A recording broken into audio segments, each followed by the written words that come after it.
अस्सलाम वालेकुम नाजरीन, आप देख रहे हैं JN न्यूज़ और मैं हूं आपकी होस्ट रुबीना चौधरी। सबसे पहले नजर डालते हैं आज की अहम खबरों पर।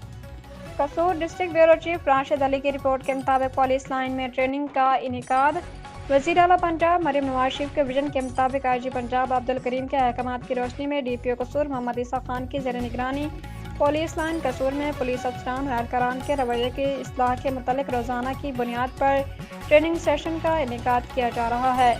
जिसमें ज़िला भर से पुलिस अफसरान, कांस्टेबल और लेडी कांस्टेबलान रोटेशन वाइज शिरकत कर रहे हैं और अपने रवैये की इस्लाह के मुतालिक लेक्चर्स हासिल कर रहे हैं। वज़ीर आला पंजाब के विजन के मुताबिक पुलिस अफसरान और एहलकारान के रवैये की इस्लाह के मुतालिक पुलिस लाइन में जारी ट्रेनिंग में supervisory officer DSP headquarters Abdul Sattar Sandhu, inspector legal Mohammad Sheikh Mamoon, focal person समेत पुलिस अफसरान की जानिब से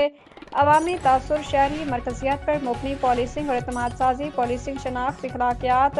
और पेशा वराना किरदार, अबलागी महारतें और जज्बात जहानत पर पुलिस फोर्स को लेक्चर दिए जा रहे हैं और फील्ड में शहरियों को सर, मैडम या मोहतरमा कहकर मुखातिब किए जाने के मुतालिक ब्रीफ किया जा रहा है।